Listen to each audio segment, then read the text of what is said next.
माझं नाव तुषार आवटे. मी पुणे जिल्हा तायक्वांदो असोसिएशनचा सचिव म्हणून काम बघतो. आत्ता Meenatai Thackeray stadium skating hall जो आहे निडीतला, इथे जिल्हास्तरीय तायक्वांदो स्पर्धा सुरू आहे. ह्या स्पर्धेतले जे खेळाडू आहेत, जे गोल्ड मेडल ज्यांना मिळेल ते खेळाडू नाशिकला 16, 18, 19, 20 जुलै रोजी ज्या राज्यस्तरीय स्पर्धा आहेत त्या स्पर्धेत पुणे जिल्ह्याचं नेतृत्व करतील. ह्या स्पर्धेमध्ये एकूण आता 250 ते 350 प्लेयर्स सहभागी झालेत. त्याच्यामध्ये 12 सब ज्युनियरच्या मुलांच्या 12 कॅटेगरी आहे, मुलींच्या 12 कॅटेगरीमध्ये स्पर्धा होतीये. त्याचबरोबर पुरुषांच्या सुद्धा कॅटेगरी आहेत.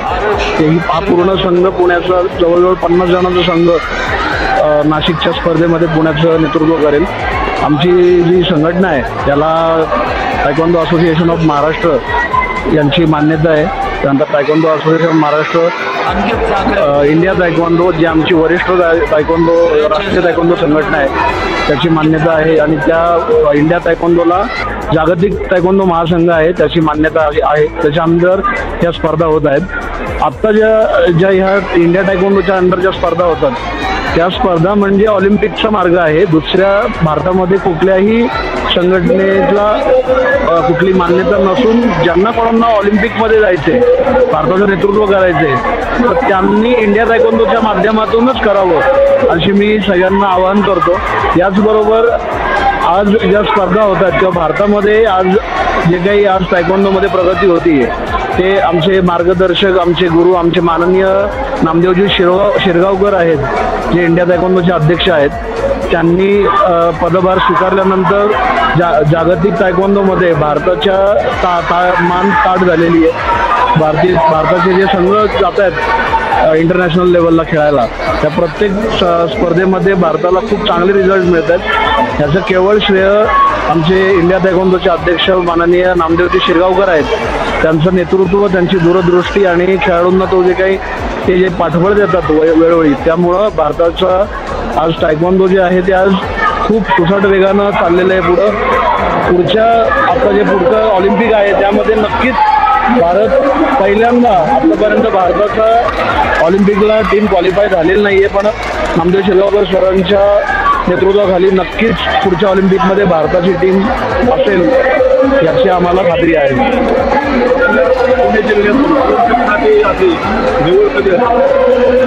ॲक्च्युली पुणे जिल्ह्यातल्या जे स्पर्धा होतात, जिल्हास्तरीय स्पर्धा जी आहे त्यातनं राज्यस्तरीय स्पर्धेमध्ये खेळाडू जातो. राज्यस्तरीय खेळाडूतनं जी टीम निवडली जाते ते राष्ट्रीय स्तरावर खेळतात. राष्ट्रीय स्तरावरचे जे मेडलिस्ट आहेत त्यांचं सिलेक्शन परत होतं आणि त्यातनं मग भारताची टीम तयार होते.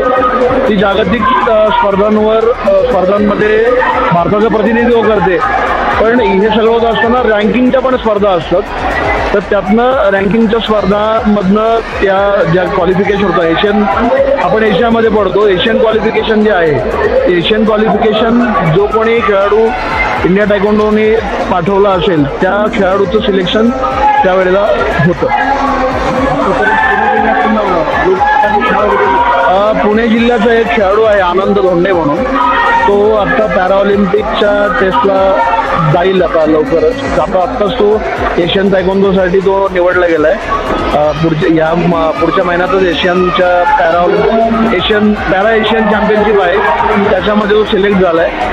तर तो आता पुण्याचं म्हणा किंवा भारताचं नेतृत्व पॅरा एशियन कमिटी ऑलिम्पिक. मुलं जे वर्ष झालं प्रयत्न करतात, 2-3 वर्षाला क्लासेस करतात, तर त्या प्रयत्नाला थोडंसं काहीतरी एक्सपिरियन्स त्यांना यावा आणि स्टेट लेवल आणि नॅशनल लेवलला त्यांना पोहोचायचं आहे. त्यासाठी मुलं खूप प्रयत्न करतात. माझं नाव निलेश भिलारे, श्री तायक्वांदो अकॅडमीचे ओनर आणि हेड कोच. आपली ही 5th Pune district taekwondo championship आहे सब ज्युनियर PV.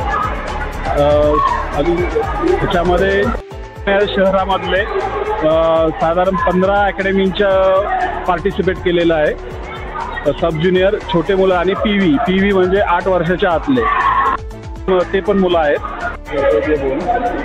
आणि मग ते पॅरामध्ये खेळतो आणि पॅराच्या आतापर्यंत कुठल्या मेडल मिळाला. आणि आता नेक्स्ट पॅराची जो सिलेक्शन झालं आता जे जाणार आहे मलेशियाला त्याबद्दल पण बोल. आणि मग सांग की मला यांचं मार्गदर्शन किंवा नामदेव सरांचा नामदेव आल्यानंतर हे सगळे चेंजेस झालेत. आधी पॅरा वगैरे काही नव्हता इंडियामध्ये. माझं नाव विक्रम बोपाटे, मी लोणावळ्यामध्ये राहतो. मावळ तालुका ताकीमचा ओनर आहे मी. माझे क्लासेस मावळ तालुक्यामध्ये म्हणजे लोणावळा खंडाळ्यापासून देहू रोडपर्यंत क्लासेस चालतात. तिथलं गौरला आहे, शिक्रापूरला आहे. तुमचे क्लासेसमध्ये विद्यार्थी किती वर्षापासूनचे आहेत? माझे विद्यार्थी 3 वर्षापासून तर 20-22 वर्षापर्यंत विद्यार्थी. कुठल्या कुठल्या स्पर्धा खेळल्या गेल्या? आता म्हणजे नॅशनल, इंटरनॅशनल, स्टेट, डिस्ट्रिक्ट हे स्पर्धा खेळत नाही. नावाजलेले खेळाडू? आतिक शेख आताच तमिळनाडूला त्यांनी गोल्ड मेडल मारतो 2023-24. ओके, धन्यवाद.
दर्द